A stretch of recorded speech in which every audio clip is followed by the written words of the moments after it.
Welcome to the Horror Stories with Usman Rashid.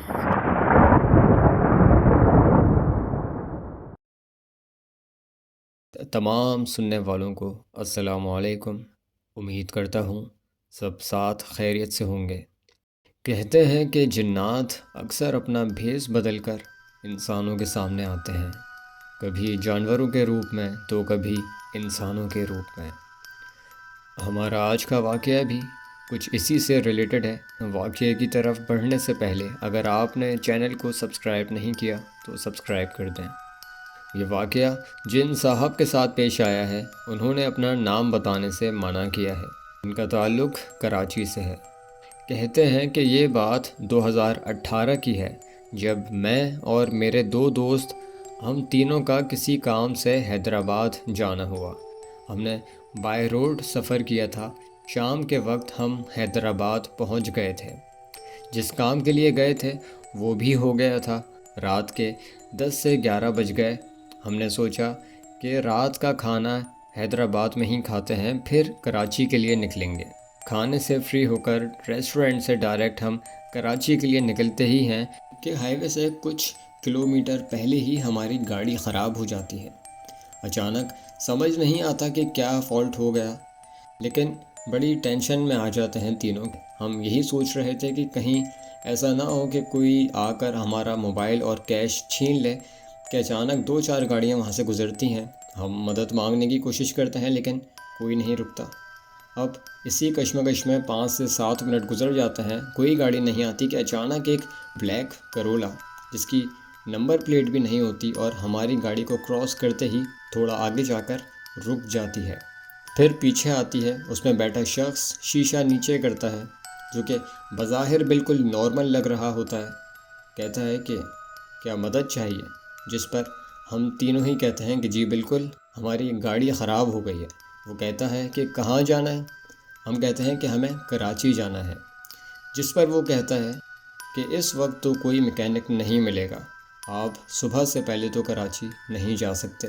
اگر آپ چاہیں تو کچھ گھنٹے میرے گھر پر رک سکتے ہیں، وہاں پر ایک گیسٹ روم بنا ہے، آپ لوگ وہاں رہ سکتے ہیں۔ جس پر ہم تینوں دوستوں نے اتفاق کرتے ہوئے کہا کہ ٹھیک ہے، کیونکہ کوئی اور راستہ تو تھا نہیں ہمارے پاس۔ تو رسی کی مدد سے وہ آدمی ہماری گاڑی ٹو کر کے اپنے گھر لے جاتا ہے۔ گھر پہنچنے کے بعد وہ رسی کی ہی مدد سے ہماری گاڑی بھی اپنے گھر کی پارکنگ میں کھڑی کروا دیتا ہے۔ میں گاڑی میں ہی بیٹھا ہوتا ہوں کہ سوچتا ہوں کہ ایک سیلف ٹرائی کر کے دیکھتا ہوں، اور پہلے ہی سیلف میں گاڑی اسٹارٹ ہو جاتی ہے، جو کہ بڑی عجیب بات تھی کہ اچانک خود ہی اسٹارٹ کیسے ہوئی۔ لیکن ہم نے اس پہ غور نہیں کیا اور کہا کہ اچھا ٹھیک ہے، اب ہماری گاڑی اسٹارٹ ہو گئی ہے تو اب ہمیں چلنا چاہیے۔ اس نے کہا کہ اس وقت اس گاڑی پر بھروسہ کرنا خطرے سے خالی نہیں ہوگا، کیا پتہ بیچ راستے آپ کو پھر دھوکہ دے دے، کیا پتہ ہائی وے پر خراب ہو جائے، پھر تو آپ کی مدد کرنے کوئی نہیں آئے گا۔ جس پر میرے دوست نے کہا کہ اس وقت یہاں سے جانا مناسب نہیں، تو اب ہم وہیں رک گئے۔ ایک بات بڑی عجیب تھی اس گھر میں کہ ہر جگہ لائٹ کی جگہ لائٹیں لگی ہوئی تھیں، جو کہ کافی پرانے زمانوں میں استعمال ہوتی تھی۔ گھر کی بنیاد کچھ یوں تھی کہ ایک کونے پر گھر بنا ہوا تھا کافی بڑا، بیچ میں بہت بڑا گارڈن تھا اور دوسرے کونے پر گیسٹ روم بنا ہوا تھا۔ جیسے ہی ہم گیسٹ روم کے اندر داخل ہوئے تو وہاں پر بھی کوئی لائٹ موجود نہیں تھی، نہ ہی پنکھا تھا، بلکہ چاروں طرف لائٹیں لگی ہوئی تھیں۔ اس بار میں نے اس سے سوال کر ہی لیا کہ آپ کے گھر میں کہیں لائٹ نظر نہیں آ رہی، جس پر اس نے بڑے عجیب طریقے سے کہا کہ ہم ایسے ہی رہتے ہیں۔ یہ بات مجھے بڑی عجیب لگی، لیکن خاموش ہو گیا۔ پھر وہ ہمارے لیے پانی لینے چلا گیا۔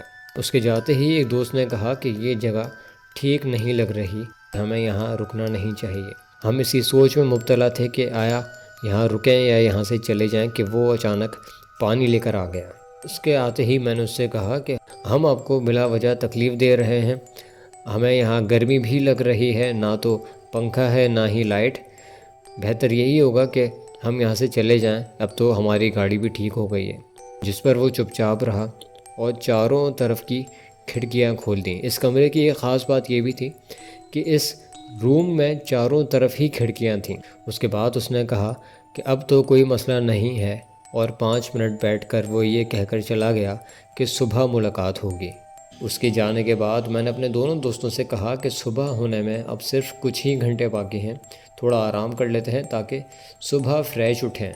اتفاق سے ہم تینوں دوستوں کی آنکھ لگ جاتی ہے اور ہم سو جاتے ہیں کہ اچانک تقریباً رات کے 4 بجے اس روم کا دروازہ زور زور سے بجنا شروع ہو جاتا ہے۔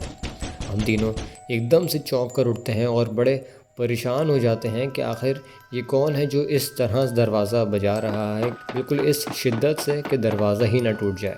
اب تک ہمیں یہی لگ رہا ہوتا ہے کہ شاید کوئی چور ہے جو کہ اندر آنا چاہ رہا ہے، یا شاید وہی گھر والا آدمی ہے کسی ضروری کام سے ہمیں اٹھانا چاہ رہا ہے۔ لیکن جب میں نے کھڑکی سے باہر کی طرف دیکھا تو میرے پیروں کے نیچے سے زمین نکل گئی، کیونکہ اس دروازے کے باہر کوئی نہیں تھا اور وہ دروازہ مسلسل بجے جا رہا تھا۔ تینوں دوست یہ بات سمجھ چکے تھے کہ یہاں کوئی چور نہیں ہے بلکہ معاملہ کچھ اور ہی ہے۔ ہم تینوں دوستوں نے ہی آیت الکرسی پڑھنا شروع کر دی۔ کچھ دیر بعد وہ آواز بند ہو گئی، لیکن آواز بند ہونے کے بعد سب سے بڑا مسئلہ یہی تھا کہ اب ہم اس گھر سے باہر کیسے نکلیں۔ فجر کا ٹائم ہونے ہی والا تھا تو ہم نے سوچا کہ فجر کی اذانوں کے درمیان یہاں سے نکلیں گے، اور ایسا ہی ہوا کہ کچھ دیر میں فجر کی اذانیں شروع ہو گئیں۔ فجر کی اذان شروع ہوتے ہی ہم نے اللہ کا نام لے کر اس روم کا دروازہ کھولا اور چاروں طرف دیکھا تو کوئی موجود نہیں تھا۔ ہم فوراً اپنی گاڑی کی طرف بھاگے اور دو دوستوں نے دروازہ کھولا۔ میں نے گاڑی اسٹارٹ کر کے باہر نکالی۔ گاڑی باہر نکلتے ہی ہم تینوں دوست گاڑی میں بیٹھ گئے کہ اچانک میری نظر اس گھر کی بیلکنی میں پڑی، اور یہ دیکھ کر میرے پورے جسم میں خوف طاری ہو گیا کہ وہی شخص جو ہمیں اس گھر میں لایا تھا بیلکنی میں کھڑے ہو کر ہمیں دیکھ رہا تھا اور مسکرا رہا تھا۔ یہ دیکھ کر ایکسیلیٹر دینا شروع کیا اور گاڑی وہاں سے بھگا دی۔ تھوڑے سفر کے بعد کچھ پٹھانوں کے ہوٹل ہمیں نظر آئے، جہاں ہم نے سوچا کہ یہاں پر رکیں، لیکن ہمیں اس بات کا ڈر تھا کہ کہیں وہی آدمی اپنی اسی بلیک کار میں ہمارا پیچھا نہ کرے، تو ہم نے مناسب نہیں سمجھا کہیں رکنا۔ بالآخر ہم خیریت سے کراچی پہنچ گئے۔ یہ واقعہ آج بھی اگر میں سوچتا ہوں تو میرے رونگٹے کھڑے ہو جاتے ہیں۔ تو یہ تھا ان صاحب کا واقعہ۔